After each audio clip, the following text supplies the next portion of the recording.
Programming was totally different a couple of decades ago. Nowadays, it is easy to get started with programming. There are various visual tools and sophisticated development environments that make learning fun. We can program drones and robots, create 3D games or augmented reality apps. We can achieve all that without having to learn for years. We're lucky to have all these great tools today. Initially, computer programs were big, contiguous chunks of code. The unstructured programming was the earliest programming paradigm. The code consisted of sequentially ordered instructions. Each statement would go in a new line. Source code lines were numbered or identified by a label. Here's an example written in Sinclair Basic.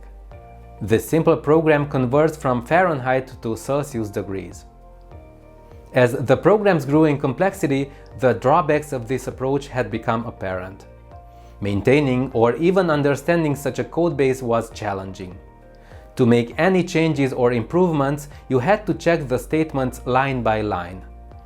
This task becomes more and more difficult as the number of code lines increases.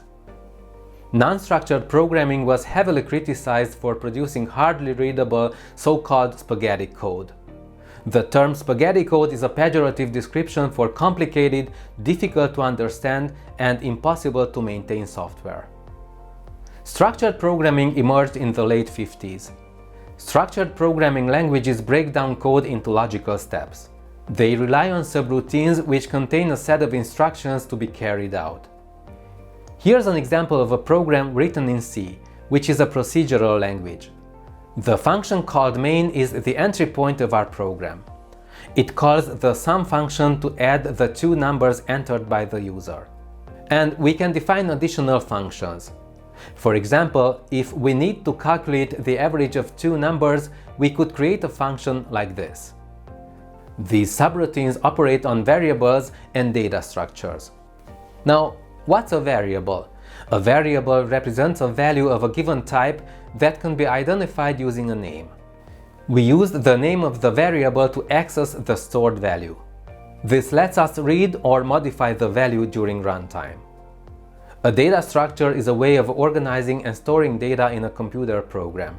Here's a structure that aggregates the information needed to represent an employee. Structured programming was a significant improvement compared to the monolithic coding practices. Named functions improved the readability of the computer programs. The development times could be reduced substantially. Even with the improved quality, developers started to face new challenges as the programs got bigger and bigger. Structured programming could not address all the increased complexity.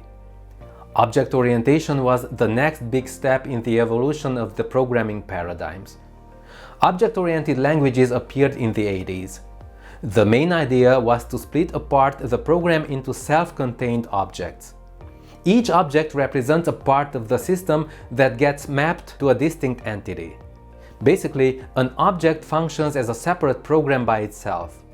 It operates on its own data and has a specific role. The objects that form the system interact with each other. Object orientation aims to bring the world of programming closer to the real world.